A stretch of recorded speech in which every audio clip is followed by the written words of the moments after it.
We did a live stream of all the best one-hit wonders, and you voted for your favorites. And I listened to it once yesterday. Welcome to Spin It.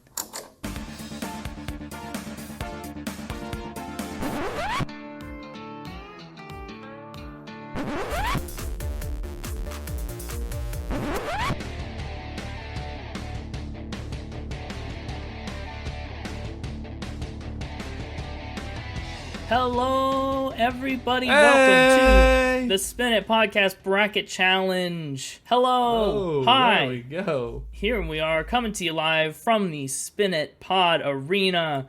I'm James. That's Connor. That's me. Hello. And we're here to rank some singles. So weird seeing it delayed. Yeah, this is the first time we've done a live recording. We're rolling right now on all of our recordings, and all you in chat, you're in chat while we're recording. How about that? That's a first. Though to be fair, we did try episode 0 like it was live.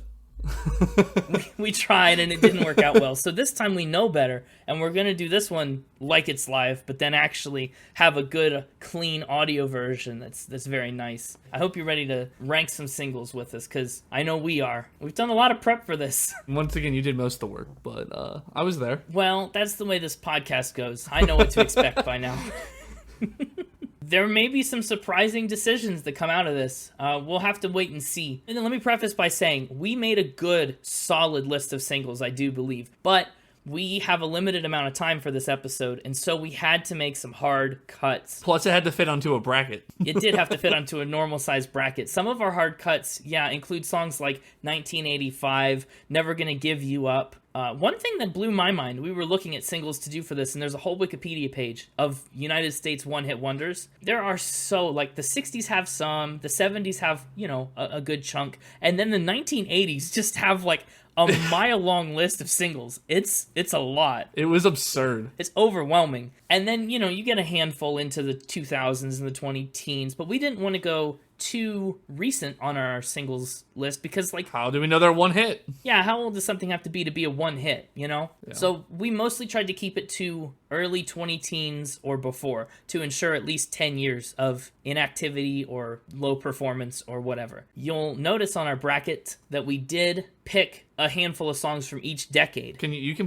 pull the bracket up? Yeah, we could go ahead and take a look at the bracket, see what we're going to be working with today. We've got a pretty good selection of singles to pick from here. We'll take a look at round one here. Up on the top left-hand side, we've got Gangnam Style by Psy up against Come On Eileen by Dexy's Midnight Runners. Right below that, It's Raining Men is going to be taking on Bad Day. So we should clarify, this was 100% randomized how they got put against one another. We didn't subjectively put these songs in here according to our thoughts and feelings about how they'd perform. We set up a spreadsheet and just randomized their position.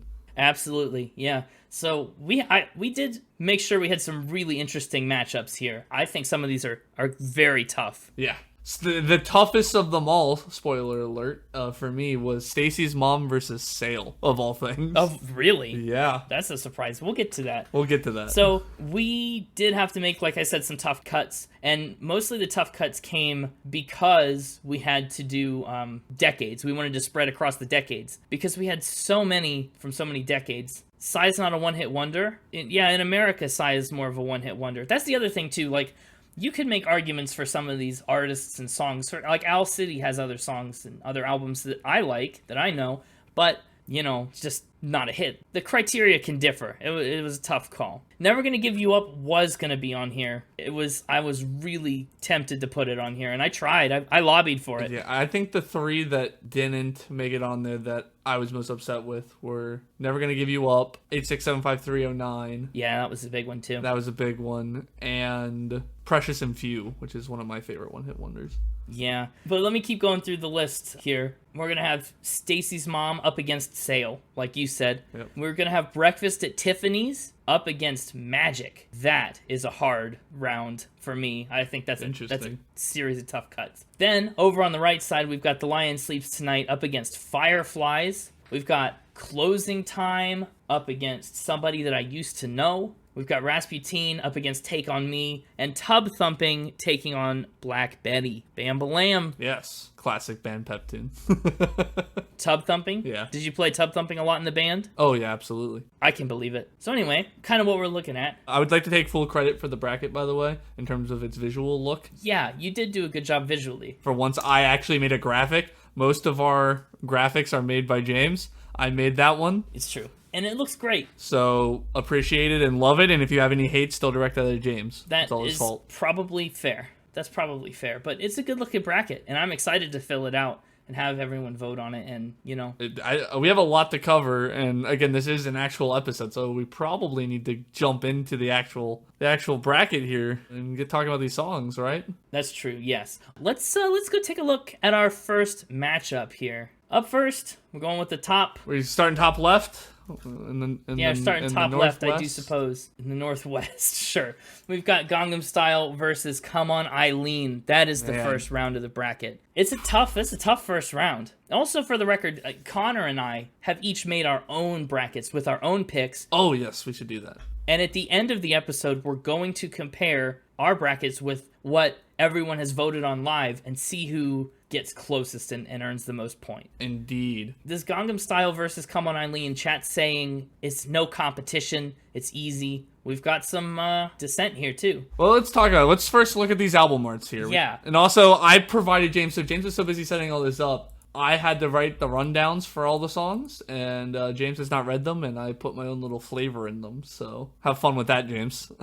Yeah, so we'll see how that goes. I haven't looked at them yet. Yeah, so to look at the album art for these ones, it's interesting. There's a lot of art for Gangnam Style, animated and otherwise. The whole music video is a wild ride. If you haven't seen Gangnam Style, the music video, and you've been a rock living in a glass house for quite some time, as rocks usually live, go check it out. Yeah. So let's talk about Gangnam Style. Yes. It's a K-pop song by South Korean rapper Psy, released in 2012, and it was the lead single off of his 6th studio album, Psy 6, 6 Rules. Mm-hmm. Is that your commentary? Did you just say that 6 Rules? No, I didn't put the other bracket, but that was the full title.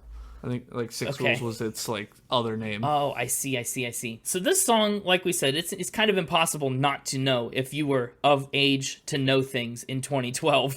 It was recognized by the Guinness Book of World Records in September of 2012 as the first YouTube video to hit 1 billion views. Yeah. As a matter of fact, I looked recently when we were putting this episode together, and it's up to like 4 billion or some obscene number. It's exploded. Yet, despite that world record-breaking performance, it only reached number 2 on the Billboard Hot 100, but it topped the charts in 30 other countries. More than 30, in fact. And the dance. We got to talk about the dance. According to Connor, it sucked. The end. That's what Connor wants to talk about, the Gangnam Style dance. I don't know about all that. It's a different kind of dance. It's not one. Did you ever learn it? Did you ever try it? Absolutely not. I mean, I learned it just through seeing it too many times, but I never tried it. Yeah, okay. Do you want to try it now? Absolutely not. Can you? And you're not going to get me to do it like the yodeling. Absolutely not. Please? Absolutely fine. not. But speaking of people who have attempted the dance, though, the dance was attempted by all kinds of political leaders, including British Prime Minister David Cameron and United Nations Secretary General Ban Ki-moon, who hailed it as a force for world peace. Ridiculous. Force for world peace. Well, maybe. I don't know. The dance, the choreography, our chat is teaching us. The choreography was inspired by other K-pop artists and an homage to that era of K-pop. I love that. Also, I'm similarly not going to do the dance. Do it. I never learned it either. I will do it if you do it, James. Oh, well then let's just agree to not do it. All right, that's fine with me. That's the deal. Maybe that'll be our next bonus content, where we get together and learn the Gangnam Style dance, like the hot chicken video. I'd rather eat the hot chicken again. That's a strong statement. On May 7th, 2013, at a bilateral meeting with South Korea's president, you gave me a bunch of Korean names that I can't pronounce. I feel like you, because I've not done the pronunciation research. Have fun. Park Geun-hye at the White House, U.S. President Barack Obama cited the success of Gangnam Style as an example of how people around the world are being swept up by a wave of Korean culture. How about that? Yeah. So it really is kind of a force of world peace. How'd you feel about the song, though? Yeah, so this song, it's hard not to like it, I'll be honest. Oh? Open Gangnam Style. Yeah, I don't know what half the words mean. Nope. I mean, more than half. That's a generous portion to say I know half the words. Yeah, that's a generous 50% you just gave yourself. However, it's fun. It's high energy. The music video is intriguing. Leads. What do you think about the song? Unfortunately for me, it always leaves a bad taste in my ears. Sorry, it leaves a bad taste where? Well, my ears. My ears smile, so they taste. they taste. If you can smile, you can taste. That's my philosophy. Yeah, sure, whatever. Anyway, the song always annoyed me when it first came out because it was everywhere. It was. I got tired of it being everywhere, and so I get flashbacks to that annoyance whenever I hear it now. So it just annoys you to hear it, I see. Yeah. All right, well then let's take a pivot and talk about Come On Eileen by Dexy's Midnight Runners. Leads. What? What? What'd you just say? I don't know. I don't know what you're talking about. Okay, great. So this song came out in 1982. Dexy's Midnight Runners, by the way, they're an English group. This says, there should be an Olympic sport where you have to stay up for 24 hours and at midnight run a marathon. Yeah. You'd watch that? I'd watch that. Dexy's Midnight Runners, you think there should be a midnight running Olympic sport. running at midnight? Yeah. Preferably with a bunch of Olympians named Dexy, but that's optional. Okay. How many Olympians are named Dexy? I don't know. There'll be more if we make that an Olympic event. You think parents will name their children Dexy in hopes that they'll get to participate in Dexy's Midnight Running? I think so. Maybe. You know what? We could give it a try. Start the petition. Start the petition, sure. So this song was from Dexy's second studio album, To Rye A, and it reached number 1 on the charts in the United States. So this was a real chart topper, and this song ended up being Britain's best-selling single of 1982. Yeah. Now, chat is saying early on, this is the best song from this bracket. That's a strong statement from some chat members. Vote for it. That's what I've got to say. If you like it, throw your votes that way. You guys decide. What chat votes is what it shall be. We'll just see how wrong James and I are, according to chat. I know. So as far as I go with this song, Come On Eileen is a song that I can't listen to, I can't even think about without it getting stuck in my head. Deep. Like, if I think about Come On Eileen, it's in my head all day. Like, that's it. I like a lot of parts about this song. I like the instrumentation with it, especially some of those violin parts, the string parts. Really unique for a pop rock song, and I think they're really good. Yeah, the chorus is really catchy, of course, as most one-hit wonders are. Yeah, you're gonna be saying that about every song on this list. Yeah, but I don't know how much to save about the songs for later rounds if they win, but I also don't want to miss the chance to say something in case it loses. Well, sure. So it's like I don't know how much to say about my opinion yet. No, I would say your opinion now, and then we'll compare. Each round we'll talk about how the songs mesh up together. Well, to me, the biggest problem this song's going to have, depending on how far it goes, is the non-choruses. I feel like they're nowhere near as catchy as some of the verses on other songs. Well, I would point to the pre-chorus as an example of that not being the case. But what is the pre-chorus but the chorus pre? Okay, yeah, very true. I guess. I don't know how to respond to that, but very true. That was my main sticking point for this song, is honestly, before I listened to it, I was thinking about it, and all I could sing was the chorus. I couldn't even tell you what the rest of it was really gonna be. Okay, well, that sounds like a personal problem. Personal problem that might have been turned into a problem for Dexy and all of his Midnight Runners. I guess maybe it did. If this was a one-hit wonder, no one could ever remember the verses. They just remembered, "Come on, Eileen." At this moment. Yeah. All right, well, I guess it's time to open up the first vote on the first round of this. Woo! Everybody put your votes in chat. Okay, we've got votes for Come On Eileen. I see a couple for Come On Eileen. Some obviously's following the votes. Jeez, chat very passionate about this one. As an announcer, I feel like we need to commentate this like the game's playing out. We're like, oh, Come On Eileen, taking off down the court. Eileen's taking the lead. Yeah, they're 2-0 lead over Psy and Gangnam Style. They're pulling away with it. Gangnam Style's defenses just can't stop Come On Eileen. No. It seems to be a blowout. Hope you didn't spend much on the tickets to this fight because it ain't lasting long. No, it seems that Gangnam Style has been shut out. Not a single vote. Understandable, there was very little contest, and yes, it's just round one. You're going to have that. Some of the later brackets will be harder. Yeah, that's a great point from the chat. Gangnam Style does not have the longevity that Come On Eileen does. I think Gangnam Style was a flash moment in music and K-pop history, and it was a transformational song. Yeah. But I do think it does fade a lot faster than Come On Eileen, which obviously has been around. I mean, it was around for 3 decades before Gangnam Style even got here, and it will be around longer. Mm-hmm. All right, well, let's swing on back to our bracket and make that change. Come on, Eileen. It's gonna take the lead right there. Come on, Eileen, get into round 2. Come on, Eileen, get up into round 2. The scariest part about doing this live as an actual episode as well, all the stuff that we would usually just cut right out or put on the blooper reel, everyone that's here is going to hear. It's here. Like, that would have never made the episode. It probably didn't make the episode. But here it is for some of you to hear. Here it is. That brings us into round 2. That's correct, round 2. Round 2. It's Raining Men, Bad Day. What are we thinking early on? If it is Raining Men, you might have a bad day. Yeah, well, that's a good point. That's a pretty high velocity for things to fall. Well, I don't know. The Weather Girls seem to be having a pretty good day in the song. That's true. They really are. And Daniel Powder also seems to be having a really bad day, despite no men raining. So, honestly, I guess it could go either way. It could go either way. They're not mutually exclusive. Chat, how many of you knew that the band that sang It's Raining Men was called The Weather Girls? I need some answers in the chat. Oh, I knew that, but I'm not chat. So I mentioned to several people that we were doing It's Raining Men by The Weather Girls. And almost every time I said that, I said It's Raining Men by The Weather Girls, they all went, the name of the band is The Weather Girls? That's funny. Yeah, like, they didn't know it. I was like, how did you not know? I don't know how you couldn't know it, because it's a clever little piece. It's Raining Men. Let's talk about it. Let's get into it. Yeah, first off, this is, I think, like at least our second, if not our third cover art to feature a rainbow umbrella. It's at least our second. Gabrielle Aplin did it. Who else? I don't know, but I feel like we've mentioned it another time as well. You might be making that up. Definitely at least one, though. Yeah. This is definitely Rainbow Umbrella number 2 or more. It's Raining Men is a song by an American music duo called The Weather Girls, like we've talked about. Oh, you already mentioned this first note. You wrote the notes and then you talked about everything in your notes. I had to fill some dead space because you were slow. Okay, well. This is from their 3rd studio album called Success in 1982. While we're at it, I'd like to point out that you horribly misspelled success.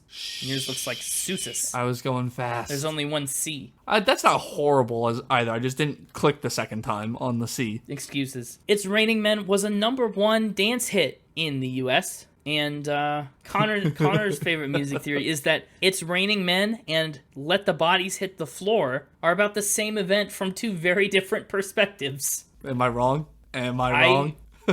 No, yeah, that's the bodies would hit the floor if they did rain. Some of them hit the floor. I guess some of them would probably hit like the ocean and houses. Not all of them maybe made it to the floor, but most of them probably hit some sort of floor. Yeah, probably a lot of floor hitting. I like It's Raining Men. I honestly, when we made these singles and picked out these one-hit wonders, I was pushing for more disco representation. I didn't think the 70s and 80s got enough disco, and It's Raining Men is probably as close as we got. This knocked something out specifically because we wanted more disco representation. Because the other choice was too similar to something else we had. I don't remember what. It might have been Mississippi Queen. Again, it's the 80s, right? So like 90% of all one-hit wonders come from the 80s, we learned. So it was hard to pick only 3 from the 80s. It really was. We could have done a whole bracket of nothing but 80s. Maybe we will. If this ends up like a good idea, maybe we will go for more brackets and more decades. And if it ends up like a bad idea, we might still do it because we never learn. You know what is a bad idea? Having a bad day. Or it's a good idea if you wanted to have a bad day. If you intended to have a bad day and you did it, good job. Good job. Yeah, Bad Day is a pop song that came out in 2005, released by Daniel Powder for his self-titled debut album. The song received mixed reviews from critics. Leads. But it did chart in the top 5 in over 10 countries, including number 1 in the United States. So, that's a hit. I mean, whatever the critics say, that's a hit. It is indeed a hit. Yeah. Bad Day won an award from the Society of Composers, Authors, and Music Publishers of Canada as one of 6 Canadian pop songs with the most radio airplay in 2005. In 2006, it won the Tokyo Hot 100 Award for Best Song, and it guaranteed Powder the Canadian Radio Music Award for Best New Group or Solo Artist. The next year, Bad Day won a BMI Pop Award, and it shared the 2007 Japan Gold Disc Award for the most downloaded international song, along with You Raise Me Up by Celtic Woman and Danny California by the Red Hot Chili Peppers. We did an episode on them. Go check it out. We sure did. Connor says it sounds like a pretty good day to him. A lot of awards. Pretty good day. That is a lot of awards. It's a good day when you win that many awards. It's also a good day when your song is chosen as the song that opens up the feature film Alvin and the Chipmunks. Yes, it does. Connor forgot about that. Well, I didn't think I needed to put it in the notes. I figured it would just naturally come up. Well, I just mean, when we picked this song out, Connor said, I don't know if I know this song. And I said, yes, you do. Look at this. And I sent him a YouTube clip of Alvin and the Chipmunks singing Bad Day. I don't think it's come up on the podcast, but I'm a big fan of the Alvin and the Chipmunks trilogy. We don't talk about the fourth one. The fourth movie shouldn't have happened. But also it should have happened before the third movie. I don't know how Alvin and the Chipmunks ended up on stranded cruise ship castaway story before they ended up with a road trip story, but that seems to be the way it is. Bad Day, after I realized what the song was. I realized I knew the song. I realized how much I actually liked the song. I forgot Yeah. what the song was, and then I was getting into it. I was like, oh yeah, I know this song. Yeah, there are some really interesting chord decisions in Bad Day that I really like. That's probably its strongest suit, and it's going to maybe give the Weather Girls a run for their money. Yeah, well, I would argue that this is... I don't know if I want to make this argument. I might be overthinking it or underthinking some of these other songs. He would argue it, but he's not going to really argue it. No, I would argue it if I was more confident, but since I'm not, I'll just postulate it. Did I use that word right? Sure, yeah.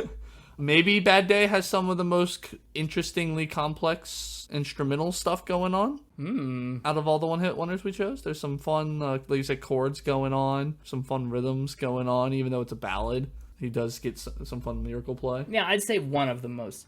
Out of this matchup, personally, I feel like I would take the Weather Girls. Really? That's just me. Yeah, but we're going to have to see how the chat votes. Chat, do your thing. You can ruin his suggestion by voting for Bad Day. He let it slip. He let it slip how he was doing. I let it slip. Put a 1 in the chat for the Weather Girls. Put a 2 in the chat for Bad Day by Daniel Powder.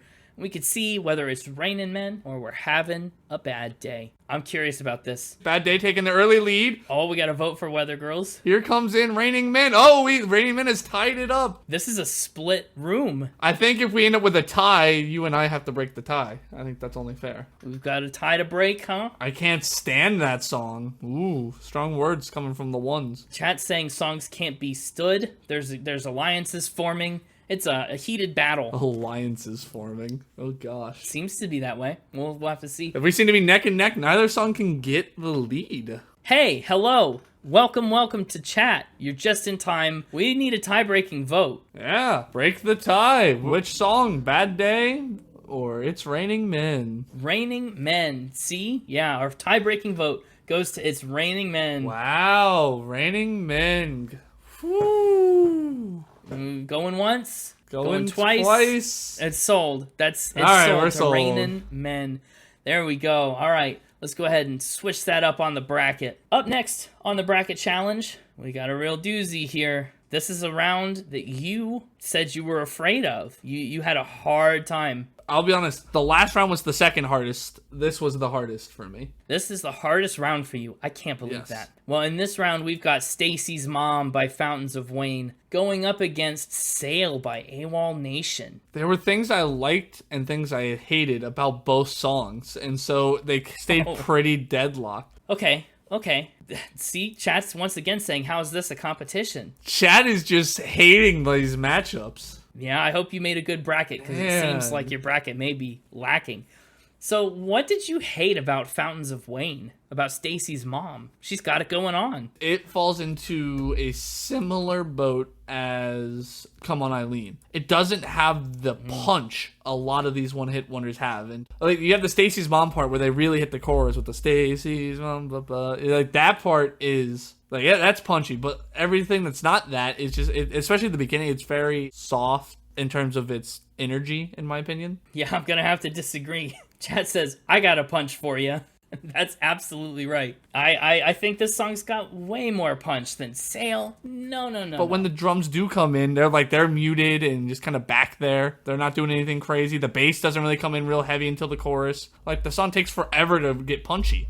It's got a build to it. You can't just come out of the gate swinging. But so many of these, look at the Weather Girls. Like, it's raining in that instantly, from the moment that song starts, it's hitting you in the face. And keep in mind, Chad, I said this was the hardest one for me, right? I still like this song a lot. Don't get me wrong. Maybe I'm very biased towards Sail for reasons we'll get into when we get there. But first, James, we need to talk about Stacey's Mom. Yeah, okay, so let's talk about Stacey's Mom. It's by the American rock band Fountains of Wayne. It's the third track on their third album, Welcome Interstate Managers. And this song made it all the way up to number 21 in the United States. The Washington Post dubbed this song Nicely Naughty, which Connor hates. Such a weird thing. And this song was also in one of Connor's favorite TV shows. Yes. Psych. It's featured in season 1, episode 4. Woman seeking dead husband, smokers okay, no pets. Great show. I'm in the same camp as Chat. Sail just says the one word. It says just the one word all the time.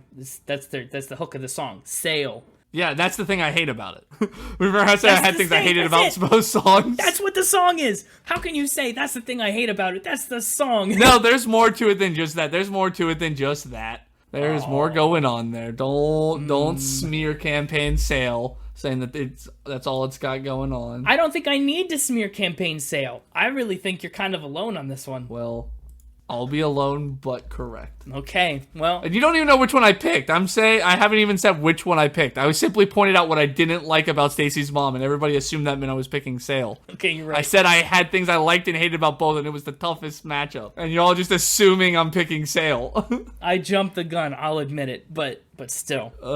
That's still... We'll see how this ends up. Sail is by an American band, AWOL Nation. It came out in 2010 on the band's EP called Back from Earth. Later, it got featured again on their debut album, Megalithic Symphony, in 2011. It debuted at number 89 in the US and spent 20 weeks on the charts before dropping off. That's a long time. Yeah, it was very popular. It spent wow, this is a surprising fact that I'm reading for the first time. Yeah. It spent the 4th longest amount of time on the Billboard Hot 100 with 79 weeks, only falling behind The Weeknd's Blinding Lights at 90 weeks, Imagine Dragons' Radioactive at 87 weeks, and Glass Animals' Heatwave from our other singles episode at 83 weeks. Pretty popular song, everybody, that was jumping down my throat. It's not like it's some off-the-wall song. It's very popular. It was very popular, and it is I still hear it. I go to a lot of arena events. It still gets played. And I think it has some of the... You know me, I'm a big instrumentals guy. I love the instrumentals on this song. They get your heart pumping. Stacey's Mom gets your heart pumping. They really build you out of just the like just the way that those instrumentals come in and hit. It's so punchy, which is, like I said, the exact opposite of what Stacey's Mom was giving me most of the song. Okay. And this song was one of the go-to songs on the warm-up playlist for our soccer team. And so I heard this song every soccer game throughout high school, okay, which I did for all 4 years. So I'm a bit biased with the sentimental recollection of it. But that being said, I still haven't said which one I picked. We'll find out at the end. But now it's time for Chat to do the picking. Yes. I think we already know, but we got to do it officially. It's got to be official. Everyone put a 1 in the chat to vote for Stacey's Mom, a 2 in the chat to vote for Sail by AWOL Nation. Sail is just noise to you. That's kind of how it feels sometimes, yeah. If by noise you mean great instrumentals. We got 4 votes right off the bat for Stacey's Mom. Stacey's Mom is pulling away. Yeah, it's, I think, another shutout, unfortunately. Not even a pity vote, chat? Not even a pity vote for AWOL Nation's Sail. All right, we'll see if I got it right. We'll see if you got it right, and I really hope for your own sake that you did. Man, Chad is a huge hater of Sail. Like, not even just that they, like Stacey's Mom better, but they hate the song Sail. You shouldn't be surprised. I'm surprised. It spent this, 4th longest time on the top 100 charts. It's a popular song. yeah, but it's a hit. It's a one-hit wonder. It was a hit. That's true. Up next, in the final round of the left side of our bracket, this is a round that gave me a lot of trouble. It's 2 heavyweights duking it out, but one of those heavyweights clearly had the advantage for me. I don't know about clear, but decisions had to be made. First up, We've got Breakfast at Tiffany's by Deep Blue Something, and it's going against Magic by Pilot, 1974. That's for those of you who are unfamiliar. It's Magic, there you know. That's the one that it is. Suffice to say, we can't stop singing along to Magic. Regardless of whether that's our pick or not, that song... We can't stop. It can't stop. This was a difficult matchup for me. Let's start with Breakfast at Tiffany's. I've known this song for a long time, and in a similar vein to Come On Eileen, Breakfast at Tiffany's gets stuck in my head a lot. If I think about the song, if I hear it, it's going to be there all day. It's very catchy. It has one of my favorite, I think, vocal rhythms. That chorus start with the, and I said, what about, like the cadence, the little triplet it's just there? so much fun. Yeah, the triplets. Love me a set of triplets. Yeah. That sounded weird out of context. It did. I also had the same thought, but I wasn't going to say anything. Breakfast at Tiffany's is an American alt-rock song by Deep Blue Something. Connor says, what are they? Are they a deep blue whale? A deep blue tub of cotton candy? A deep blue, like the supercomputer? I don't know. They're a deep blue something. That's all we know. I think they're a deep blue, deep blue. That's my vote. Breakfast at Tiffany's was originally released as a single in 1993 for their album 11th Song, and then it was re-recorded, or double re-recorded maybe, and released on their 1994 album Home. The new version did not come out as a single until 1995 though, but that's when it got popular, and it became number 5 on the US charts in 1996. Climbed all the way up there. Sure did. I like Breakfast at Tiffany's, and I don't know. This is a hard round. That's what I'm saying. What do you think about this one? You already kind of said it. It's catchy. It gets stuck in your head every time you hear it, right? Yeah. I mean, same. I love the album art for this one. The, like, weird, like, door, but I don't even know how to describe what's going on with this. It's just, it's funky. Yeah, it is. Magic by Pilot is another earworm of a song. It's a 1974 song by Scottish rock band Pilot. It peaked at number 5 on the US charts, and it was from the album of the same name. Not that the album shared the same name as the song like we've seen in the past. The album is called From the Album of the Same Name. That's literal. So original. Yes. Fun fact about Magic, Selena Gomez did a version in 2009. Magic has also been used in movies such as Happy Gilmore, Diary of a Wimpy Kid, Roderick Rules, a deleted scene in Guardians of the Galaxy, and the first episode of Tiger King, the Doc Antle story. Wow. So, yeah, you really do need to watch Tiger King. Well, you gotta finish that. Hang on. Yeah, it's used when he's talking about his use of tigers in the 70s Magic show. It is a classic vote, and we'll start it right now. Yeah, starting the vote. We've got Breakfast at Tiffany's. Put a 1 in the chat for Breakfast at Tiffany's. Put a 2 in the chat for Magic by Pilot. This was a tough one for me. All right, I see 1, 2, 1, 1. We got 2, 1, 2. I see a lot of ones. I'm seeing a lot of ones. If I can count, I'm not an honorary squirrel, unfortunately. It's close. I think that probably is going to seal it. I think, wow, Breakfast at Tiffany's. Breakfast at Tiffany's takes it. Maybe was a bracket buster for me. It's Breakfast at Tiffany's. It's Breakfast at Tiffany's. Never believe it's not breakfast. Some toast. Oh, wow. That's a sad day. All right, let's get Breakfast at Tiffany's and move it on up. A sad day, not a bad day. That one lost. Bad day did lose, yeah. Wow, that completes the left side of round 1. It sure does. Yeah, which is going to take us on to the right side. It's another doozy. We've got The Lion Sleeps Tonight up against Owl City's Fireflies. What? This is probably the most absurd matchup, I think. Yeah, this round could go either way for me, and I don't think that's for necessarily great reasons.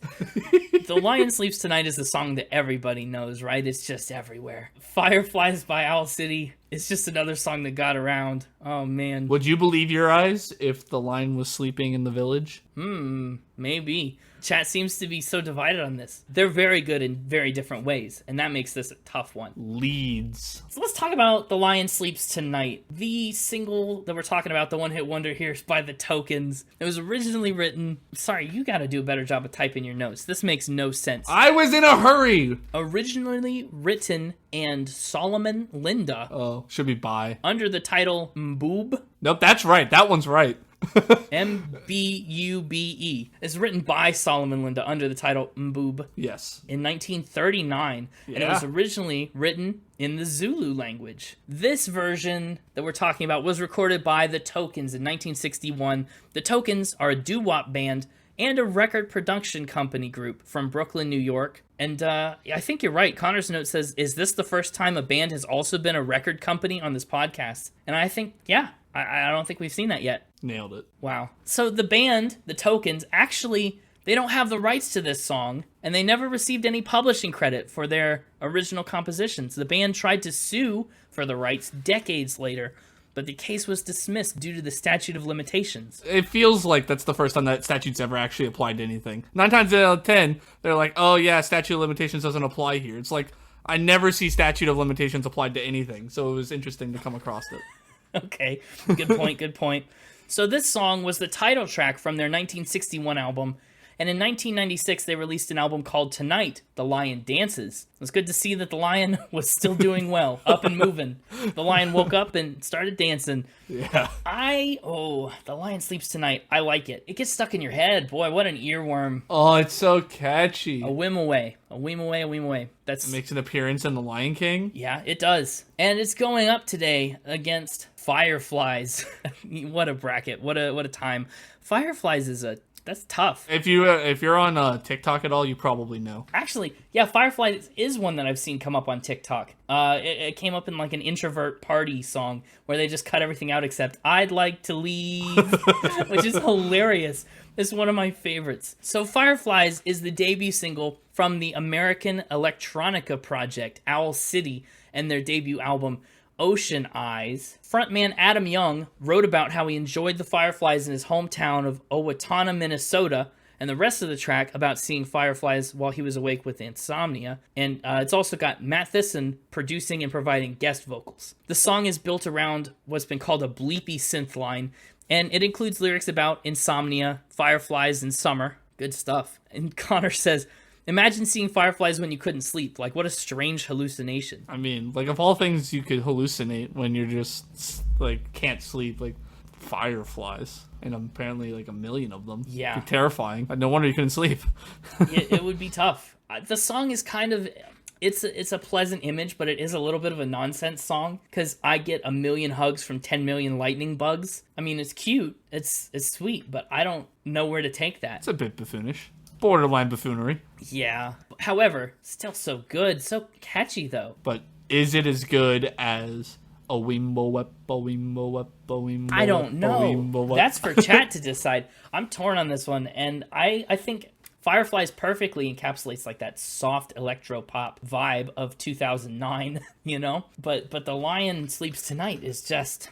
it's a classic, you know? Chat, let's open the voting. Throw in your votes. Number 1 for The Lion Sleeps Tonight. Number 2 for Fireflies by Owl City. Squirrels, get ready. I see a 1 with some emojis. Oh, a bunch of 1s coming in. Lion Sleeps Tonight takes the early lead. 1. I like a lot of other Owl City, and I know we've classified them as a one-hit wonder here. But check out some of their other stuff. We do have some votes in for Fireflies, too. Lean in Lion Sleeps. Does seem like Lion Sleeps Tonight is going to be the one that takes it. It is ironic that we ended up with these two songs next to each other about the lion sleeping and about and the guy that couldn't staying awake. The lion sleeps while Owl City can't. Maybe Owl City can't sleep because there's a lion sleeping in the village. Like, he's in the village and he knows there's a lion sleeping out by it, and he's like, oh gosh. Can't sleep, yeah. Male lions sleep for 20 hours a day. That's the life. Wow. Okay, well, I guess that's the end of the voting. I think we've got a winner. I think Lion Sleeps is going to take it. I'm kind of surprised by that one. I'll be honest. Really? It maybe wasn't the direction I expected this vote to go. Okay. Oh, we've already got some threats about our next about our next song coming up here. Our next round is going to be Closing Time. Strong song. Going up against Somebody That I Used to Know. Somebody that I used to know. That's the one.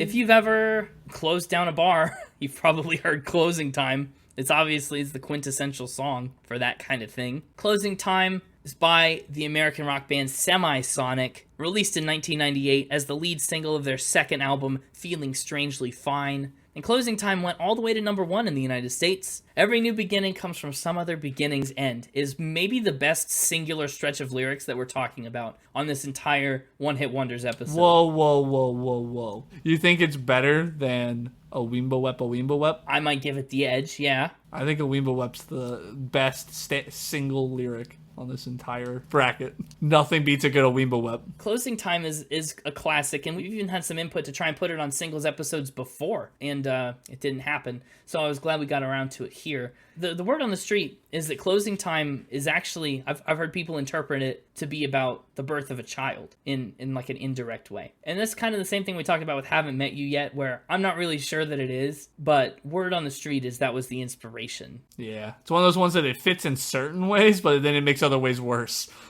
Gather up your jacket and move it to the exits. I hope you found a friend. Yeah.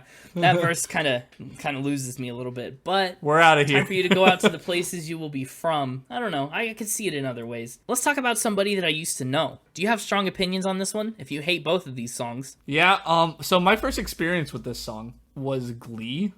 Oh, yeah. And honestly, I thought it was an older song because a lot of times Glee does a lot of older stuff. Yeah. Like, I haven't really actually seen Glee all the way through. It's just it was on, like my sister was watching it, and so I saw it. Mm-hmm. Sure, you're probably a Glee fan. A diehard Gleek. Absolutely not. Maybe. Laziest lyricism ever. On somebody that I used to know. So yeah, that's what chat's claiming. I agree mostly. There's a couple of lines on there I like, but for the most part, it's pretty lazy. So Connor's first note is, what a music video on somebody that I used to know. As you can, it's very like similar to this album cover that we've got up. It is a wild ride of a music video. Second, Connor says leads. I don't know what you've been doing that all night. We'll get there. We'll get there. We're there. It's your note. Nope, we'll get there. Okay. Continue.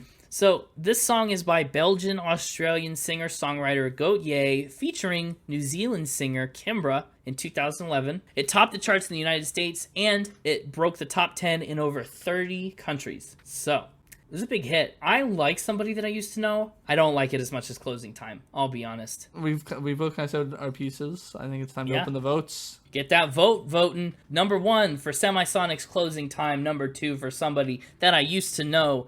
I'm really curious to see what's going to win here. Oh, starting with a 2, and then I'm followed somebody by 1. Another 1, another 2. That's a tie. Another 2. Oh, somebody that I used to know is taking the lead. And we got another 2, number 2, or 1, 1, 1. I'm trying to like auctioneer it. I don't know. Somebody I used to know is pulled ahead. Let's close the voting here. All right. I think that's a win for somebody that I used to know. Yeah, that really is a goat yay for Goat Yay. Yeah, Goat Yay for Goat Yay. It was very close though. I honestly would have gone the other way. I'm not gonna spoil it. I do think I would have picked Closing Time. Man, you're just spoiling yours left and right. I'm keeping mine close to the chest. There's some rage about this pick. This was a hot take from chat. This was a lucky vote that enough people that liked Goat Ye showed up. This wasn't the hottest take that I anticipated. I didn't anticipate this either. The hottest take I didn't anticipate already happened. And that's that people hated Sale. No. It's not actually. All right, and that takes us into the Southeast, where we're kicking off with another just absurd matchup, in my opinion. I have to agree. The Southeast corner of this bracket, like, why is this? Like, what? Why is this? Why?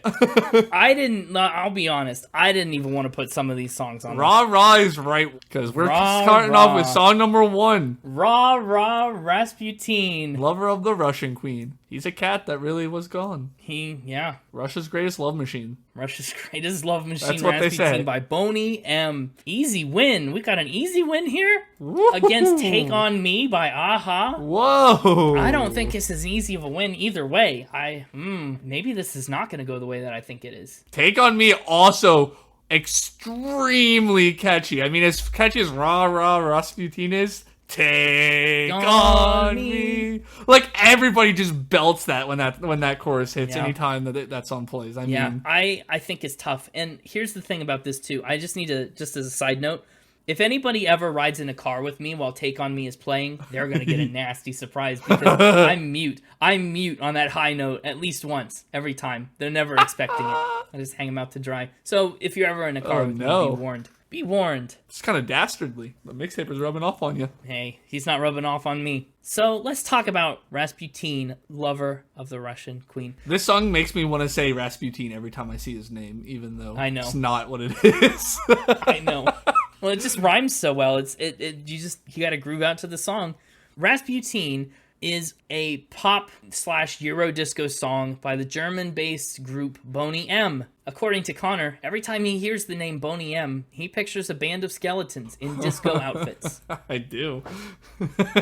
This was the second single from their third studio album, Night Flight to Venus, in 1978. What a cool That's an album name right there. I love that. Yeah, Night Flight to Venus. Very disco-y. Yeah. And obviously, if you don't know the song, it's a song about Grigory Rasputin, the friend and advisor of Tsar Nicholas II of Russia, and his family in the early 20th century. Kind of goes through a playful description of who he was and what his legacy was in a fun way that just really makes you want to dance. Yeah, it really does. For me, this song has the nostalgia factor. Both songs have a nostalgia factor in different ways. This one, Just Dance. My sister was super into the Just Dance games, and so naturally, I got roped into having to dance them with her. And this and Istanbul were the only two songs on that game that I could beat her at.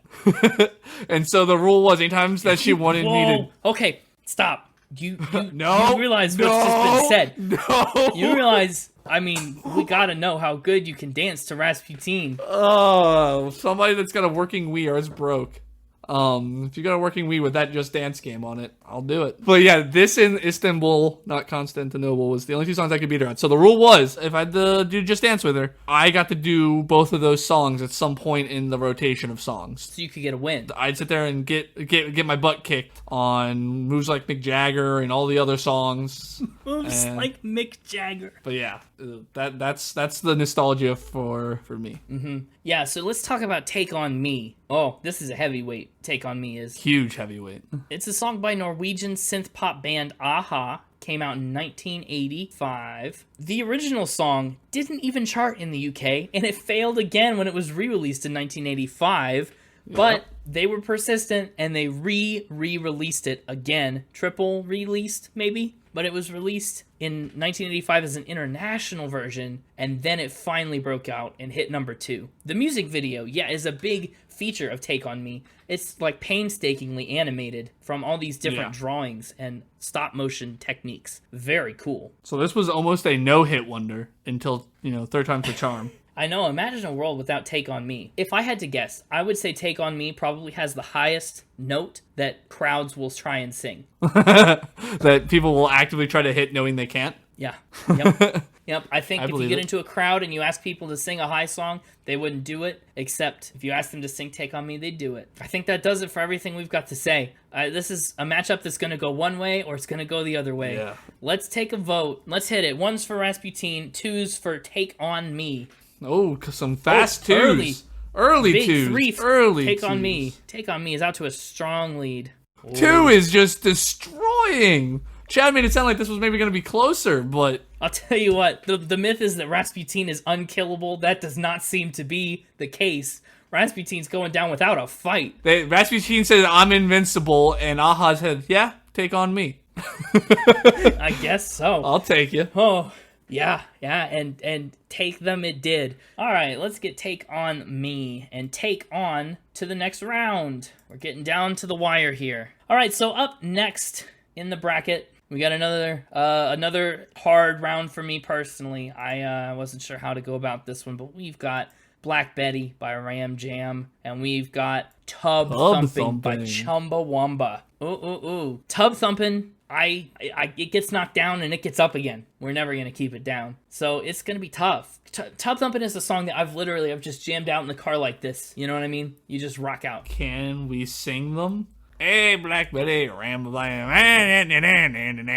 all I got. That's all I got. Good job. I like it. Black Betty is just a ripping song too. It's tough. Tough call. At least I thought it was a tough call until I listened to both of them today and I realized it maybe wasn't as close as I initially had thought. I'm assuming that we're both leaning the same way probably, but probably. One of these songs is remembered way more fondly than it should be. You might be right. There's alternate versions and like instances that this song is used that make it way more popular than it has any right to be. That might be accurate. Let's talk about first, what on earth is this Chumbawamba Tub Thumping album cover? It's probably my favorite. I love it. Like, that's the kind of picture I would have taken of myself. He drinks a whiskey drink. He drinks a vodka drink. Yeah, I know. It's just, he drinks drinks. This tub thumping dude just drinks, thumps the tub. Yep. This song, Tub Thumping, was released by British rock band Chumbawamba in 1997 from their 8th studio album called Tub Thumper. It was named after this song. It peaked at number 2 in the United Kingdom, number 6 in the US, and a neon sculpture on the Leeds Playhouse, a theater in Leeds, West Yorkshire, features the lyric, "I get knocked down, but I get up again." And here's Connor's note. He says, "Leeds is a funny word. I'm going to try and say it a bunch during the stream, and when you get to this part, you'll realize why." Leeds. What a fun word. Just fun to say, the double E. During the COVID-19 pandemic in Leeds, the song was given a remix by local young musicians and sports people. That's cool. Yeah. Every song deserves a good remix. And of course, Tub Thumping has to compete with blues rocky Black Betty by Ram Jam. It's a 20th century African-American work song often credited to Huddy Leadbelly Ledbetter. We've talked about Leadbelly before. Connor says, "I wonder how he got that nickname. Did he have lead in his belly? Was his belly made of lead? Did somebody mispronounce his last name?" I think that's probably what it was. The possibilities are endless, he says. You pretty much just named all of them. No, yeah, I pretty much got them all. Chat also likes the Thin Lizzy cover of Black Betty, but the original's pretty good too. Ram Jam released their version of the song with altered lyrics and different music as a rock song in 1977, and it hit number 18 on the US charts. And according to Connor, there are apparently a million versions of this song. There's the normal cut, the Rough and Rowdy remix, the Rough and Rowdy remix edit version, Black Betty version album, and that's it, really. Close enough to a million. That's what he says. Yikes. You're getting a nice little glimpse into how my notes go for the episode. I leave myself little fun jokes like that. I know. It's interesting that both of these songs are such prevalently remixed songs. Like, they all have other versions and different remixes out. Yeah. That's kind of cool. Tub Thumpin', like I said, is a good song to rock out to, but Black Betty is a good song to rock out to. Bamba Lamb. Bamba Lamb. It'll kick you. Black Betty's a kicker, but Tub Thumpin' is kind of just a bopper. Break out the straps, strap into the chair, because Ram Jam's coming. Barry Manilow is on his way. So, yeah, okay, let's get the voting going. We had that early 2, so that means we're at the 4 twos. 2. 5. Yeah. 1,000 times 2. There's a lot of 2s. Whoa! We got 1 vote for Tub Thumping. 1 single vote for Tub Thumping. I thought this would be a close race before I listened to the songs in preparation for this. Same. It wasn't a close race. No. Black Betty does so much more work musically. Yes. It's a shame, but it's the truth. So Tub Thumpin's out, Black Betty's in. What a first round. What a first round indeed. What do you think about those picks? Happy? Sad? What are your satisfactions and your dissatisfactions? There's one major upset in my opinion, but the rest of it not too bad. Not too bad. Yeah, okay, good. Well, one major upset, I guess, does not sound good for me in my bracket. I also had one major upset, so we'll see how it goes. I wonder if it was the same. I don't know. But let's take a break in between rounds here, and we'll bring in a familiar face. Somebody you all know and love. Yes. We'll get him out here. I've been told that they're reporting in from... I was concerned when I saw they weren't in my apartment. From a where? Okay. They're telling me he's currently reporting from a blimp above the stadium. So I guess we'll see how that works out. From a blimp above the stadium, it's the Mixtaper, here for something. What? That's what I'm saying. I don't know. Hey, it's me! Reporting live from the Spin It Pot airship. Oh my goodness. Hey, Mixtaper. Welcome back to the show. How are you doing? Glad you're here. Hey, thanks for having me. I can't really see much up here. I'm really just staring at the roof of the stadium. I don't really know how this is supposed to work. Yeah. So why did you get a blimp? And more importantly, where did you get a blimp? The blimp store. Where else do you get blimps? Okay, but like, what's the point? I don't know. I thought it'd be fun to have a blimp. I'm not a big sports guy, but that's what they do with sport things, right? They blimp it. There's always the guy in the blimp. No, okay. like for racing, maybe for NASCAR, for football, outdoor things, like where a blimp would be actually helpful. You know, I don't see how your blimp is going to be any good. Well, who's to say it still can't be helpful? I mean, blimp. We got this blimp. There's gotta be something we can do with it. No, there's nothing we can do with it. That's the thing. Like, you realize this is a bracket competition, right? Have you not been watching? There's no sports involved. Like, no plays to analyze, no angles to capture. Wait, what am I doing above this stadium? I don't know. What stadium am I? Wait, what stadium am I above then? I don't know. What you're doing is wild. This is I don't understand why you've done this. Well, excuse me for trying to make this interesting for the audience. I mean, who doesn't love a good blimp show? Am I right, audience? Yes, who doesn't love a good blimp show? But, like... Give me some blimps in the chat. Stop. Don't egg him on. Don't encourage him. If you have a blimp, don't put it in the chat. How much did you pay for this, Mixtaper? Do you realize we have no budget? Like, zero budget for this? Zero. I'd rather not say, but I did grease the wheels of the finance department by securing my own sponsor. What? No, wait. Who sponsored you? We didn't approve this. Oh, yes, the sponsor. No, don't do an ad read. One second. Where's He's my gonna ad, do it. read? We can't Here we stop go. him. Spin Hail, Jeez. the spin-scented blimp air freshener. Okay. Everybody loves that new car smell, but new blimp smell is way better, believe me. So, If you know me at all, you know I love a good spin. And that's why I choose this patented spin-scented air freshener to spice up my vehicle. Ah, that smells spin-tastic. So if you're like me and you're tired of that same old new car smell, try Spin Hail, spin-scented blimp air freshener. And you'll never drive without one again. It's a blimp air freshener. Is it for your car or your blimp? Just run all your sponsors up the chain first, okay? That's not approved. Spin Hail! I guess he wasn't done. Okay. We just for the record, I want to be clear, we do not endorse blimp air fresheners. Spin It does not endorse blimp fresheners or blimp air fresheners or anything like that. That was unapproved. We don't endorse blimp air fresheners unless it's Spin Hail! No, not even that one. Sorry, no. Oh no, they're gonna want their money back. Well, that's the problem for you and them, isn't it? That's it for you. Anyway, we got to get back to the second round of the podcast, so we'll see you soon, okay? Yeah, okay. Well, I guess it's time to get back to the action. Wish I could see it, but again, there's this roof, so I don't know how I'm supposed to see it. I don't know either. Back to you in studio. Yeah. What a guy. What a guy. That's the Mixtaper for you. Always up to something. Always up to no good. A little dastard. He's a little dastard. What can I say? What can you say?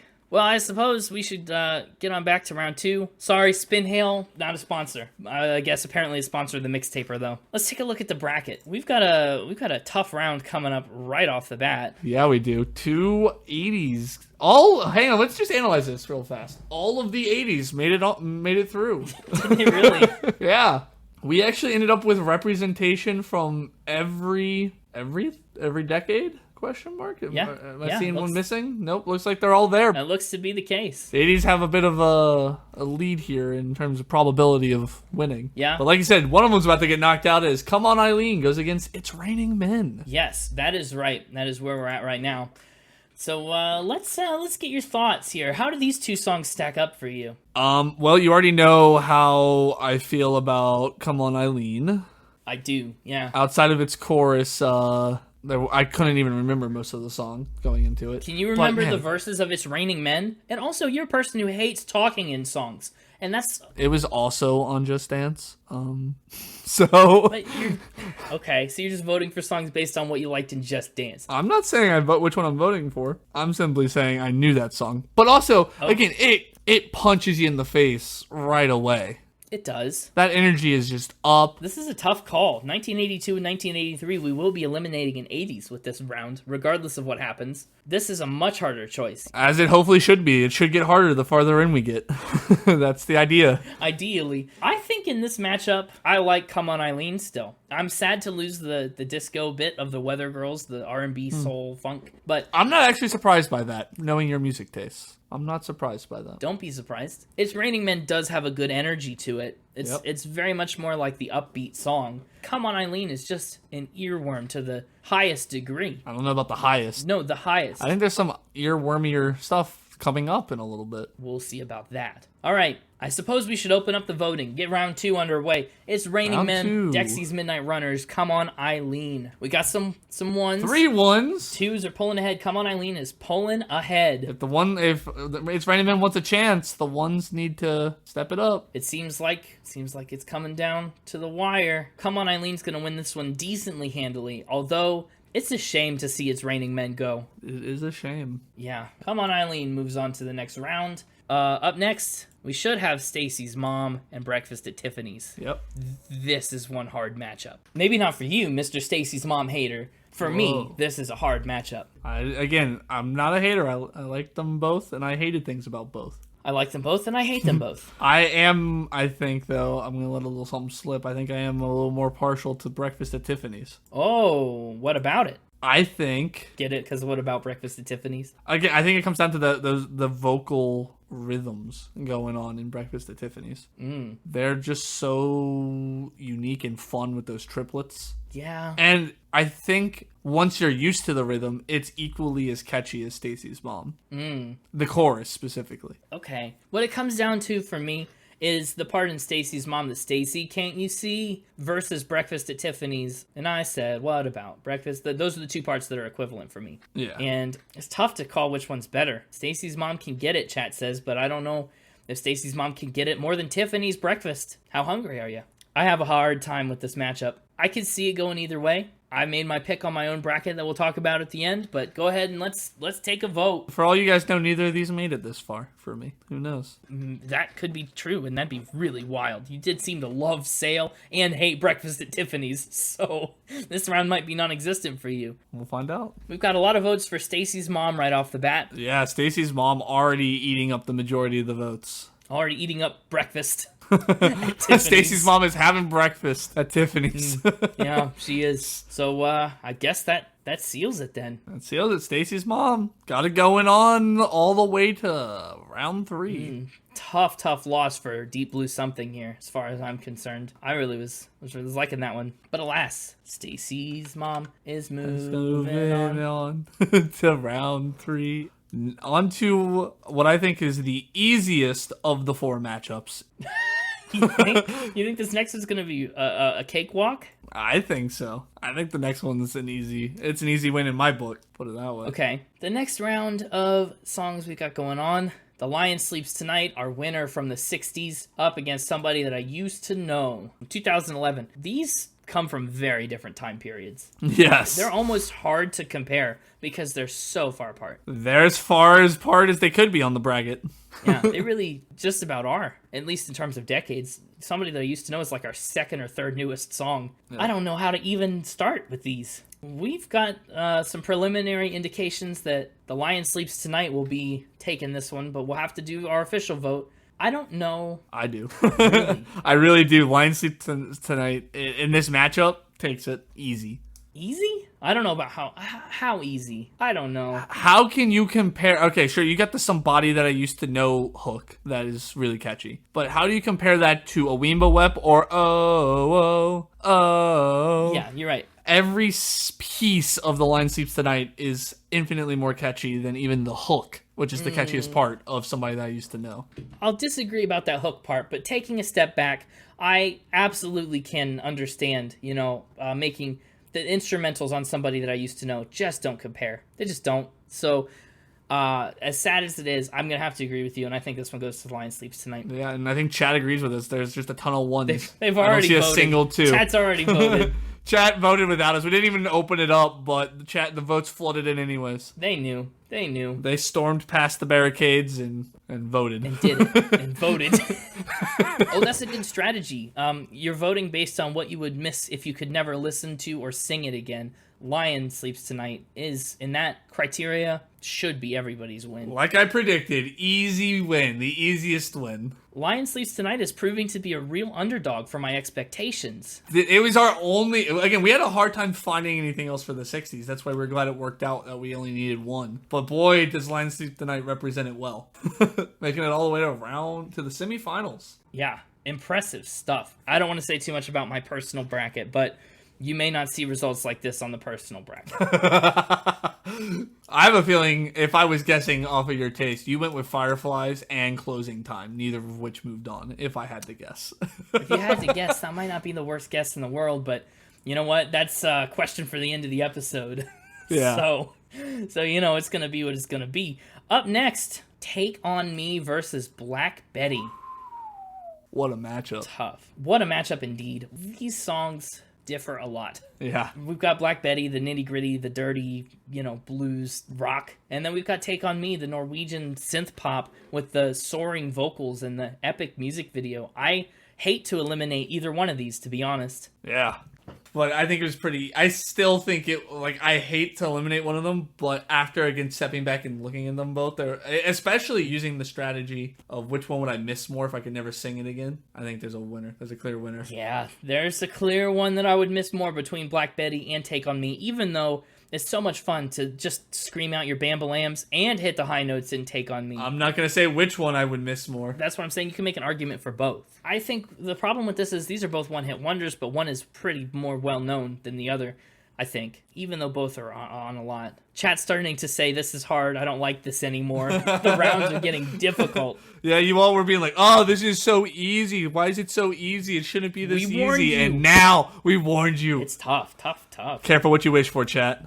All right, I think did we officially open the votes? I'm starting to see some twos come in for Take On Me. Twos come in. Take On Me. The cheerleaders are out cheering on both these hits. Cheering on these wonderful, wonderful albums. Go cheerleaders, go. They're doing their best. I think that's the end of the vote. I think Take On Me takes this. That's another win for Take On Me. I'm not surprised, but a bummer. A shame to eliminate Black Betty, but it had to be done. Chat said it did at least. We'll see what we felt. Well, that takes us into the semifinals, and while James gets the bracket ready, I think I'm going to take this opportunity to remind everyone that we have a store! Oh, yeah, we do. Yeah, we have a store. Gotta plug the merch. Maybe you'll find some spin hails in the store. Probably not, but you never know. Guaranteed you will not. You can always look. So we've got a semifinal here. Yes, we're ready for it. You're all ready? We're down to the top four, final four in our One Hit Wonders challenge. Final four. I hate this. I hate this round. Yeah? What do we got? Come On Eileen and Stacy's Mom. It's hard. Oh, it's hard. I think it depends on my mood. I would vote differently on this poll just based on my mood. Yeah? Yeah, I think I would. Somebody in chat says pass. Pass? You're taking a pass? Nope, sorry. It's not allowed. That's not how brackets work. I'm seeing a lot of split here. I'm seeing some people say Stacy's mom. I'm seeing some ones. I guess that is Stacy's mom. I'm seeing it was on the right. So actually, maybe Stacy's mom's got it here. I don't know. Stacy's mom, Come On Eileen. I know which one I would vote for in this particular moment, but chat really likes Stacy's mom. Stacy's Mom is similarly an earworm. It's one of the catchiest songs on this playlist, except for Come On Eileen. Like, that's what's so hard, is I still would think Come On Eileen is the one that I'm gonna just crank up more, it's gonna go to 11. Yeah, but I think that's just personal for me, and I don't know which one's the better song. That's interesting. I think I have to side with Chad on this one. In this matchup, again, Stacy's mom goes way harder than Come On Eileen. It does. Chat's made an excellent point. The humor angle is another important thing to consider. Stacy's mom has a way more lighthearted. Let's just open the vote. Let's just rip the Band-Aid off on this one. Stacy's Mom is number 1. Come On Eileen is number 2. Throw up your votes. You gotta vote now. First votes go to Stacy's Mom. 1-1-1-1-1. I don't see a single vote for Come On Eileen. Yeah, it looks like Stacy's mom's got it going on to the finals. Oh my goodness. I honestly am a little blindsided by that. Not majorly. Not majorly. I could have predicted Stacy's mom would go far, but I think that's a big one. Yeah, not majorly shocked, but a little. Just a little. This could have been way harder. Wow. Listen, we didn't get rid of any of them. You're saying we got rid of too many good ones. This is you, chat. This is what you did. Chat's voted on all these. We've got our final semi-final round here. The Lion Sleeps Tonight and Take On Me. What the heck is this? What is this? This is the tough one of the semifinals. Woo! The chat seems to think there's a clear winner. I honestly can't be sure. I would lean towards Take On Me. I also think I'm leaning Take On Me, but we'll see what chat does. But The Lion Sleeps Tonight has a good groove to it. I'm just gonna say this. I don't know how it shook out in my, I mean, I know how I shook it on my bracket, but we don't know if either of these made it here. But Take On Me is one of the only songs on the right that could have had a chance of taking out. So I think, for me, I think Lion Sleep Tonight would have beat a lot of the stuff on the right, regardless of where it ended up randomly. Okay. So to see a lot of 2s coming in, I'm not surprised, because I think this was the one that it was going to struggle against. Yeah, that's true. And we're finally here. Let's open up the voting. 1 for The Lion Sleeps Tonight, 2 for Take On Me by Aha. These are tough fighters, big competitors. Another 2. Lots of 2s. Picture this, me voting for Take On Me while I sing The Lion Sleeps Tonight and cry. What, and cry? Oh no! That's pretty much the emotions at this point in the game. Well, with that, I think it's time to just pull the plug on The Lion Sleeps Tonight. The lion takes its final sleep. The lion's not waking up. The lion's doing the big sleep tonight. The big sleep. Sad day, but here we are. Stacy's mom and Take On Me in the finals. I saw a singular 1 come through at the last minute. I don't think it was enough to save poor Mufasa. No. Long live the king. And the new king is Take On Me. Not yet, it's not. Well, not yet, but it might be. Our final matchup. And as predicted, one of the 80s made it here. The odds were in their favor. And our other one came from the thousands. Stacy's mom versus Take On Me. As Chad has pointed out, Stacy's mom, she's got it going on. She does. But can she take on me? It's anybody's guess. It's anybody's guess, really. Hang on, I think I see the Mixtaper's airship in the background. So you do. Do you think? I feel like maybe we should talk to him one more time. We'll bring him back in here and update him before the finals. Get him in. Get his opinion. Yeah. Let's get his opinion on how things have been going so far. Hello, Mixtaper up there in the blimp. How's the weather up there? How you doing? It's gotten a bit cloudy. It's making it even harder to see. Fantastic. I fixed my roof problem, but now there's clouds. How'd you fix the roof problem? It was a whole stadium that you were above. I don't know if you could fix... You don't want to know. Let's just say it involved a gopher and a saw. Okay. Maybe I don't want to know, because that sounds a little illegal. Sounds a little not good. Probably for the best, but now it's cloudy. We got cloud coverage up here. Oh. I see a nice cumulonimbus. I think that's a type of cloud. Yeah, it's a storm cloud. It is, yeah. I nailed it. Yeah, you nailed it. Good job. I took clouds as an elective at Evil College. You took clouds as an elective? Wait, why is that even a thing? Do they even offer clouds as an elective? They sure do. Okay, well, who knew? Anyway, how's the bracket challenge going? Who's still left? Oh, we're down to the final round. We've got Stacy's mom and Take On Me left. We're gonna pick a winner next. It's tough. Tough call. I knew those would be the finalists. Audience is so predictable. Yeah, maybe. I guess my pick's not gonna win. Oh, well, what was your pick? I don't know what you... Well, obviously, I was rooting for You Spin Me Round by Dead or Alive. You know that's not on the list, right? That was never really an option. Nope, not on the list. No, not an option. It's always an option. No, but that's not how it works. Like, that's not how a bracket goes. You know, we set the options first, and then you pick from those. I don't make the rules, but the rules state You Spin Me Round, always an option. Rules or not, though, we're gonna have to say no. Well, I say yes. We'll have to agree to disagree. Okay, agree to disagree. Fine, whatever. We'll see you after we pick a winner. We're gonna... Anyway, in the meantime, me and the gopher just chilling up in the Spin It Pot airship. Yep. Sponsored by Spin Hail! No, not sponsored by... No.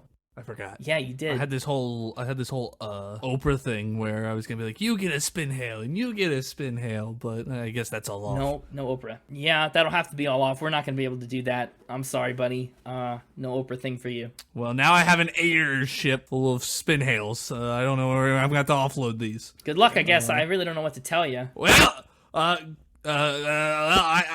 got a solution. I gotta go. Go for open the drop hatch. Open the drop hatch.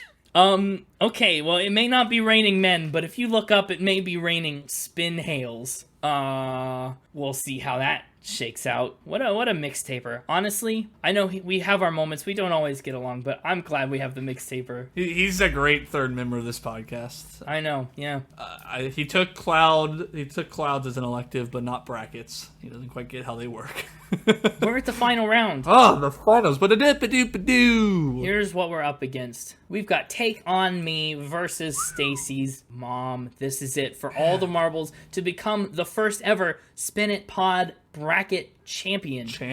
Wow. And I have to point out that since these are the two finalists, both of these will be the songs on our playlist. Yes. Our greatest hits playlist. So these are both already winners in my book. For once, chat got to pick them instead of us. It's nice, isn't it? We don't have to argue and decide and have top threes. Yeah. I think this is going to be a tough vote. I see ones and I see twos already. They're oddly similar. They are, but also very, very different. Very different, right? Yeah, but yet they're like at surface level, they seem super similar. But once you dig a little deeper, you realize there's quite a few nuanced differences going on. Yeah, I think these two maybe were destined to be in the finals. You know, just to see how it's all shaken out. Okay, I'm just kind of anxious to see who wins, so I just kind of want to get to the voting. You're right. That is a good thing to do. Stacy's mom, who's got it going on, versus Take On Me, Take Me On. I'll be gone in a day or two. Let's put the 1 and 2s in the chat for all the marbles. That's Take On Me, Take On Me, Take On Me. That's 2. That's 3 for Stacy's mom. 4-2 is the score right now for Take On Me. Take On Me. It's taking on the lead. Yep. Stacy's mom's just going to need a handful of votes to make it up there, but Stacy's mom is a complete banger, chat says, and we have to agree with that. We're going to have to end voting. We'll wait for the lag to catch up, but that's the end for voting. By a very close final vote, Take On Me is going to be our champion. Take On Me takes on the champion title in our first ever bracket challenge. Taking out Stacy's mom. Wow. Chat, I think we'd love to see what your personal brackets would look like. You know, some of you probably disagreed with some of the decisions made. Some of you were in the minority on some of these. Yeah. Send us, you know, the templates out there. Do what James has done and mark yours up how you would like to see it done and post it, send it to us on Twitter and stuff like that. I'd love to see what your personal brackets would look like. Yeah. There were some real surprises on this for me. Let's talk about our own brackets. Let's get down to the nitty-gritty and figure out which one of us won this episode. Yeah, I'm interested. I have a feeling I think I squeaked out the win, but... Okay, so let's talk about top left. Gangnam Style and Come On Eileen. Yeah. We had a winner from chat. Come On Eileen was a clear favorite in this case. For me, I was on board with that. Come On Eileen got my vote as well. I was too. Okay, so we both picked Come On Eileen. Yep, so we both got a point there. So we did. Coming down below it is Raining Men and Bad Day. I picked, just along with chat, it's Raining Men. I did not. I picked Bad Day. You did. That was the big upset for me, actually. Really? Can I ask why? Again, I know you mentioned that I didn't think I knew the song when you told me the title and who sang it, but once I remembered it, boy, did all the nostalgia hit. I love that song. I know chat was really hating on it, and that's why it was the biggest upset for me. Wow, that's unfortunate. Stacy's mom and Sale. Connor, you hard pulled for Sale. Harder than anybody in chat wanted you to. I did not. You keep saying that. I just simply pointed out that it was a one-hit wonder that has the fourth longest streak on the top 100 chart. And you all were like, he loves it. He loves it. Maybe we're projecting. But listen, you pulled so hard. You said that was one of the hardest rounds for you on the whole bracket. It was. And it was Stacy's mom, the finalist, versus Sale. Yeah. I picked Stacy's mom. No secrets. That's the third point for me. What did you pick? I picked Sale. I did pick Sale. I picked Sale. Wow, the truth comes out. The left side of my bracket is atrocious. That's so bad. You picked Sale over the finalist. Yes. Holy crap. Just so you know, it really wouldn't have mattered because I also picked our next winner over either one of those. So either way, Stacy's mom was getting eliminated before the finals. You did get very defensive when we brought up Sale. Up next was Breakfast at Tiffany's versus Magic, and this one honestly surprised me. I mean, they're both great songs, but I really didn't expect this one to take the turn that it did. Breakfast at Tiffany's came out on top, and Yeah. I thought long and hard about this, and I ended up voting for Magic. I also voted for Breakfast at Tiffany's on this one with chat, so I got that point. I got the first and the last one. I did not get either of the middle two. Looking over on the right side, The Lion Sleeps Tonight and Fireflies. This is where I'm hoping I can make up some points, because I'm hoping your right side is atrocious, like my left side was. Well, this is my monumental screw up. I thought Fireflies would take The Lion Sleeps Tonight. Yep. The Lion Sleeps Tonight was an underdog for me. I had Lion Sleeps. After seeing how well Lion Sleeps Tonight did and kind of reevaluating it against all these other songs, I would maybe redo that differently if I had the chance. So are we both tied at 3 then? Yeah, right now. Yeah. All right, tied it back up. See, the left side didn't hurt me too bad yet. Closing Time versus Somebody That I Used to Know.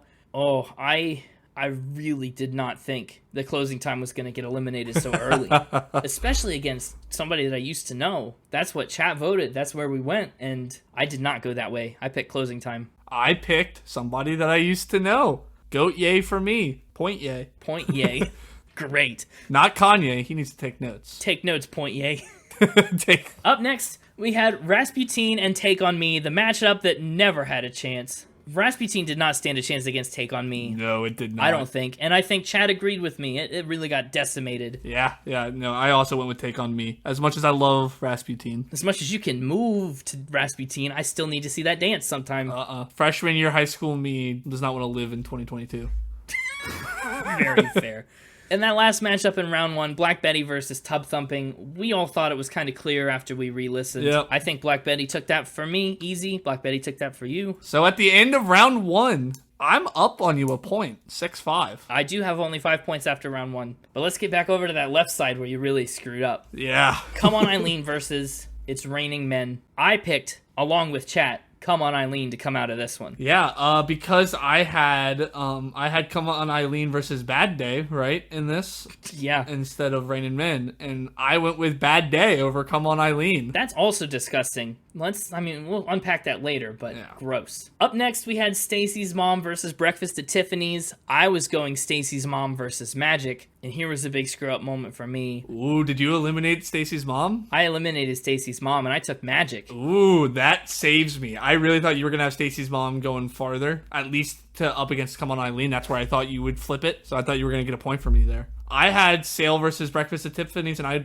also went Breakfast at Tiffany's. Thank goodness. If you had taken Sale again, I would kick you off this podcast. Not. You say absolutely not, but you definitely picked it over the other one. Yeah, I did, and I stand by it. The next matchup, in reality, was The Lion Sleeps Tonight and Somebody That I Used to Know. Yeah, it's back on my side of the bracket. I didn't have either of those. I had Fireflies versus Closing Time, and I picked Closing Time out of those two. I think that's understandable. But between The Lion Sleeps Tonight and Somebody That I Used to Know, I also would have picked The Lion Sleeps Tonight. So, well, Chat and I were on the same page up here in the Northeast. I also went with Lion Sleeps Tonight, moving on to the semifinals. So I will take another point. Good for you. Up next, I also was nailing this bottom right corner of the bracket. Take On Me versus Black Betty. I went Take On Me. Take On Me. I also went that way. So far, I'm perfect on the right. La-di-da. So it should be, at the end of round 2, we should be at 7-8. I'm up on you a point still. You sure are. I don't know if I'll be able to make it back up. Up next, in actuality, Come On Eileen versus Stacy's Mom in the semifinals. For me, that was Come On Eileen versus Magic. I picked Come On Eileen. I figured. Which was better than Magic, obviously, but it was not Stacy's Mom, so no points there. Yeah, and I had Bad Day versus Breakfast at Tiffany's, and I went Bad Day. I took Bad Day all the way to the finals. No wonder your left side was trashed. I can't believe that. The instrumental hit, I mean, not only is the chorus catchy. Are you okay? Yeah, yes. Just checking. Are you having a lot of bad days? I mean, yes, but no. I just wanted to check in on you. I have a sinking feeling that my apartment's about to be filled with spin hails, so that's gonna ruin my day.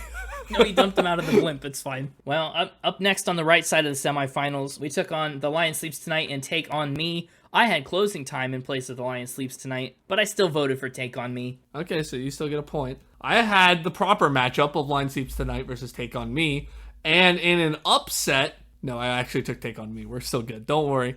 Oh, don't worry. I'm upset. That's a bummer. And so, to recap, my final two was Take On Me versus Bad Day. Sounds like yours was Come On Eileen versus Take On Me? Take On Me, yep. So you had 280s squaring off. I did. Well, that's where all the one-hit wonders come from. Yeah. I had an interesting dilemma in the finals. The actual finals was Stacy's Mom versus Take On Me. Come On Eileen was in there for me. And I was wishy-washy. I said my pick, if I were just making this bracket, would be Come On Eileen, but I did acknowledge that the real winner would be Take On Me. So you took Come On Eileen on yours, even though you knew it wasn't going to win? Yes, I played by the rules, and I made sacrifices despite knowing Take On Me was going to be the winner. Hey, that's like me with Sale. I'm not surprised Stacey's Mom beat Sale. I just personally like it better. Probably due to nostalgia. Probably. And that's why it was hard for me. I left Take On Me in the semifinals, and I don't get any further points. Wow. So between Bad Day and Take On Me, I went with... Don't say it. Take On Me. Thank goodness. I picked the proper winner, giving me Wow. an even 10 points out of 15 possible. I ended up with 8. As predicted, I barely beat you out. I can't believe it. I had the perfect right side, and I had just enough right on the left that I was able to get an extra 2 points on you. Unbelievable. So I think that, Take On Me may be our first bracket champion, but I'm the first champion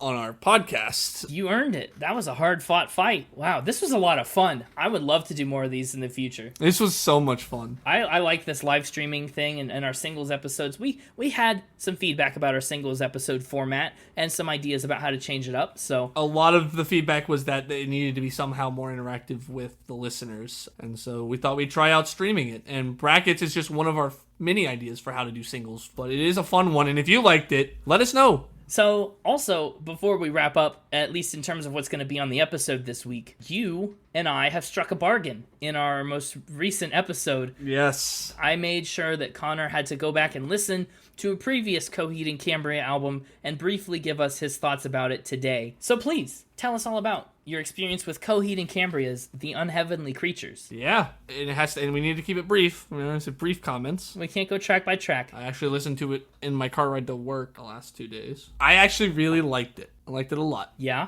It's made me want to continue to listen to other Coheed and Cambria ones. One among the fans! I actually was a little worried because you said in the episode, spoiler alert, that all the albums sound different. Yeah. And so that made me I was like, oh, I really like this sound though. I don't want to lose this when I go and listen to them. But they're different, but they're the same enough that you don't lose that. So did you like it better or worse than Vaxis 2? This was Vaxis 1 that you just listened to.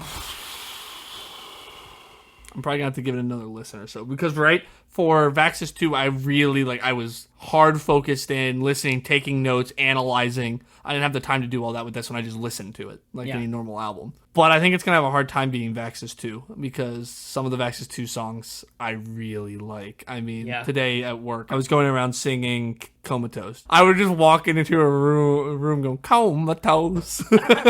Weird for everyone around you, but great.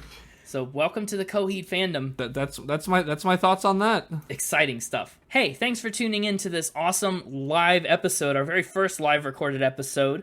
Thanks for voting on singles and playing along with your own brackets. Yeah, thanks for being here. If you're interested in more content, follow us on socials, @SpinItPod on Twitter, @SpinItPodOfficial on Instagram, and @SpinItPod on Twitch. Apparently, we're here. We're streaming occasionally. You can also check us out on the web at www.spinitpod.com. And we'll see you next week for another episode that's going to be one of my favorite episodes. So many favorites coming up. This is such a good stretch of podcast. Yeah. You'll have to wait and see. Have to wait and find out. But until then, have a great week. And keep spinning. Keep spinning and take on me. Take me on.